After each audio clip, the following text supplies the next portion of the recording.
What's up guys, it's Tom here and welcome to a brand new football video where we will talk about Jurgen Klopp's reaction to Manchester City's 2-year ban lifted and cancelled, and also Jose Mourinho called it an absolutely disgraceful decision, and Jurgen Klopp also had some very strong, very harsh words on the Manchester City ban. So stay tuned, you will love this video, I think. And if you enjoy these, leave a like and subscribe if you are new here, and leave a comment down below what they think about the decision that the Champions League ban was lifted, because basically UEFA has a rule that after 5 years the breaches in the financial fair play rules they are expire basically. So Man City got away with it on a technicality, and Pep Guardiola was very smug in his press conference and in his interview, where he was saying that Man City did nothing wrong, which is absolute bollocks. Why on earth was Man City fined £49 million back in 2015, the biggest fine ever handed out to any club for breaching financial fair play rules, and they were fined again and banned for 2 years, and UEFA wouldn't do that if they did nothing wrong. So it's absolute bollocks. Pep Guardiola is talking out of his backside, in my opinion. And of course this is just like a siege mentality that you just defend your own club, but you have to be level-headed, and I think Guardiola, of course he will defend his own club, his employers, his owners, but you know how shady the Man City owners are. If you read up on the United Arab Emirates and the human rights violations that they did, I think it's pretty clear that their owners are not very clean people. But let's look at what Jose Mourinho said first, and after that I will talk about what Jurgen Klopp said about Manchester City's 2-year ban lifted. Jose Mourinho's first reaction was, it's a disgraceful decision, which I absolutely love. You just love Jose Mourinho when he's this snarky in his press conferences, and he said, in the case, it's a disgraceful decision because if Man City are not guilty of it, then you are not punished with a €10 million fine. If you are not guilty, you shouldn't have a fine. If you are guilty, the decision is also a disgrace, and you should be banned from the competition, the Champions League. I don't know if Manchester City are guilty or not, but either way, it's a disgraceful decision. I just absolutely love this, that Jose Mourinho is just telling it like it is. And also he said this, Tottenham is Tottenham, and I don't think Tottenham changed this mentality, and in this aspect it's more than correct. I'm happy with the way that we act here. I think it's the end of financial fair play as we know it, Jose Mourinho said. I mean, that is absolutely big, that Jose Mourinho saying that this is the end of financial fair play is actually what many people are saying based on this decision. I mean, if you can get away with it, all you need to do basically is to just drag out the process beyond 5 years, and then you can breach financial fair play rules and get away with it. Because if you just drag out the legal proceeding, and it's not too difficult to do it in the courts, to just drag it out. I mean, a lot of court cases actually last more than 5 years. So if you can just drag it out for long enough, you can get away with breaching financial fair play rules. And what's stopping now, you know, Newcastle getting taken over by Saudi Arabia, and what's stopping like these huge rich countries like Qatar, United Arab Emirates and Saudi Arabia basically forming a super league out of the Champions League and out of every league that their club is in, and just playing against each other and deciding between themselves who wins the biggest trophies. And this is very worrying for football, and this is exactly what Jurgen Klopp said in his reaction as well. This is what he said on Manchester City's lifted ban. From a personal point of view, I'm happy Man City can play Champions League football next season, because if they have 10 to 12 more games next season, I don't see a chance of anybody else getting close to them and winning the Premier League title next season. Honestly, Man City would just win the title convincingly. That's according to Jurgen Klopp. I'm not so sure about that, but if the Man City squad would have stayed together and they had no Champions League football next season, then Jurgen Klopp is probably right. That's such a big advantage for Manchester City that they can just focus on the Premier League every week and rest players. Basically, it would be too big of an advantage.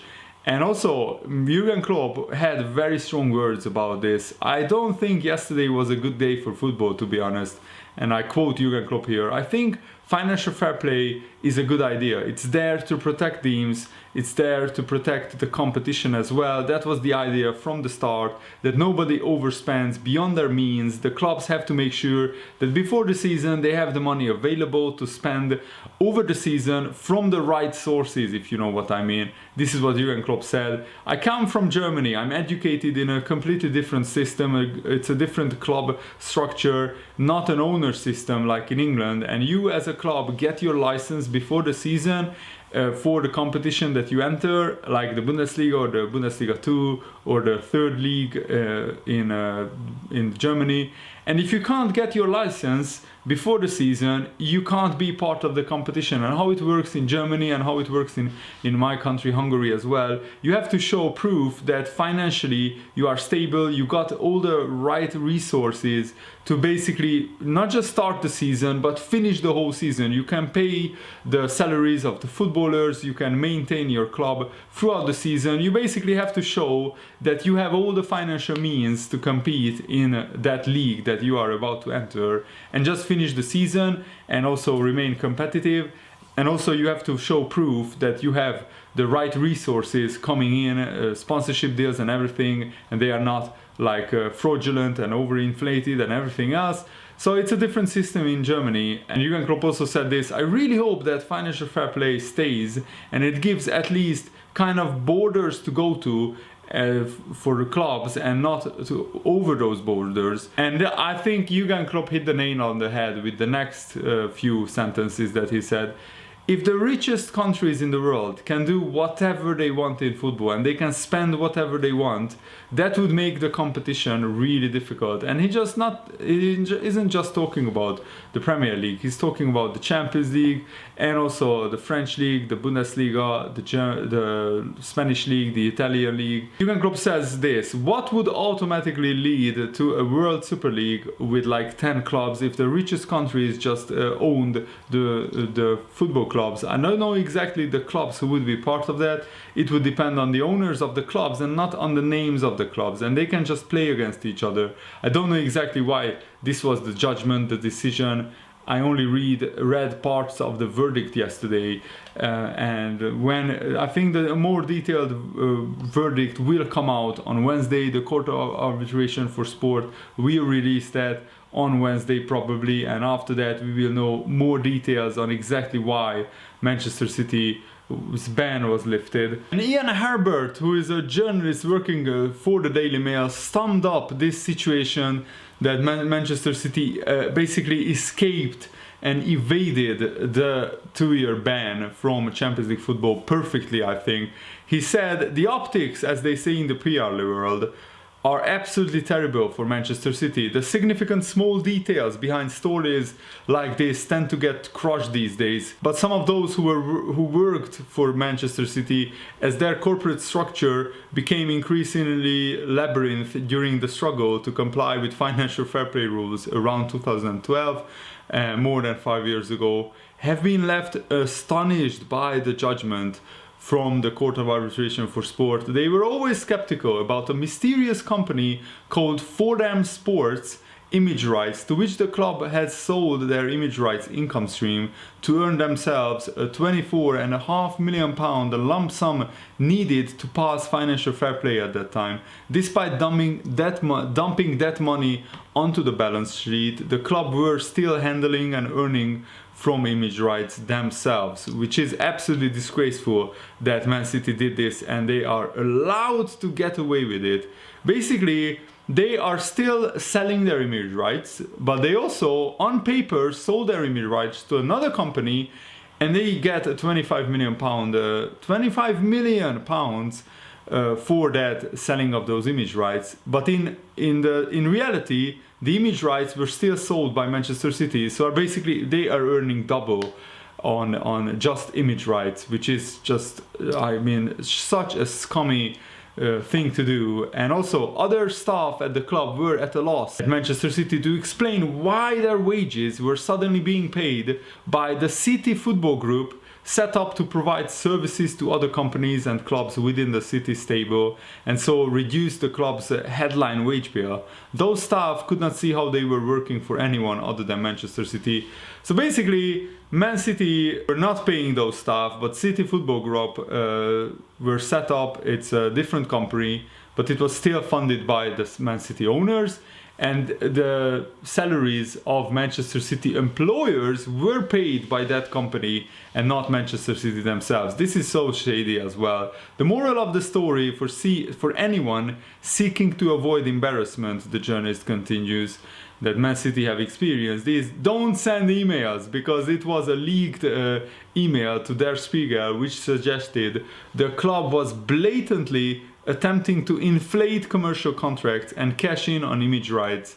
There was Simon Pierce, one of Abu Dhabi's closest advisors, declaring, "We can do what we want" in those emails. There was City Football Group lawyer Simon Cliff insisting that the whole image rights and commercial deals operation be called Project Longbow, in tribute to the weapon the English used to beat the French at Clichy and Agincourt. Wow, I mean, just if you had any doubt that how shady Man City were being run, this journalist hits it the nail on the head. There was Cliff joking about the death of Jean-Luc Dehaene, once Prime Minister of Belgium, who was one of the 7 financial fair play UEFA overseers. 1 down, 6 to go. That's what this guy was joking and saying about. 1 down, 6 to go.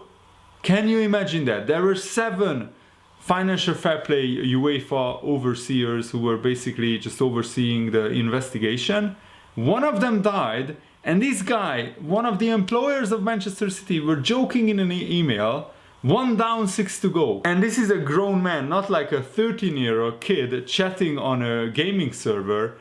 Absolutely despicable, in my opinion. There has never been a public apology to that dead man's family, ever. They had to read this in the newspapers. An email joking about someone's dad, someone's husband passing away, 1 down, 6 to go. I mean, it's just, oh man, it's just, I have no words for this, honestly. There will be jubilation now from many of Manchester City, persuasion and more abuse for those who have had the temerity to suggest that if you enter a club's tournament, you play by its rules, however rotten a system you might consider it to be. But there is no winner. There was not once something sublime about Man City, a club under enlightened management, finding new ways to reach fans, improve the match-going experience, break the grip of agents and break into the football elite. That's all gone. This is an empty and pyrrhic victory. And I think this journalist absolutely hits the nail on the head, that this is an empty victory by Manchester City. And also, some English newspapers are reporting that Manchester City are set to offer Pep Guardiola a huge new contract to keep him beyond the end of next season. Guardiola's contract runs out at the end of next season, and there was talk that Guardiola would leave Manchester City if the ban was upheld and if Man City wouldn't be able to play Champions League for the next 2 years. But now I'm pretty convinced that Guardiola is staying, and I think they will want to strike back next season with all they have. So they will probably spend close to £500 million on transfers in the summer. I mean, the 10 million euro fine that Man City have to pay to UEFA, their owner Sheikh Mansour earns 10 million euros in 1.5 hours. Just sit down and just contemplate that for a minute. This guy who owns Manchester City earns 10 million euros in 1.5 hours. And that was their punishment for breaching financial fair play rules. But because most of the breaches happened more than 5 years ago, they just couldn't upheld the ban. I mean, I'm literally really finding it hard to describe what this is, because it's now, I think this is going beyond football. This is like everything that is wrong with like modern capitalist society.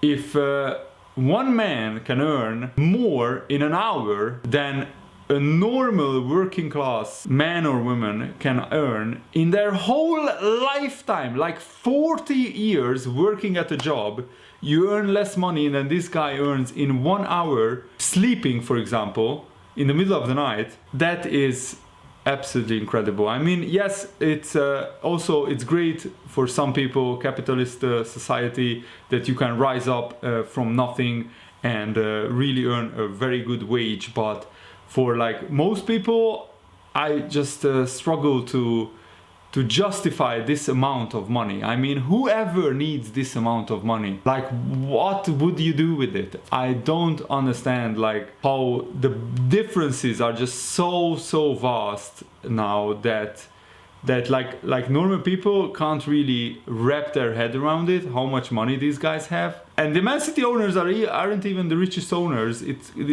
the Newcastle takeover is completed, the Saudi Arabia owners have like 100 times more money than the Man City owners. So imagine what they will do to the Premier League if they get hold of Newcastle United, and if financial fair play is a joke, like it is right now. Imagine what they will do.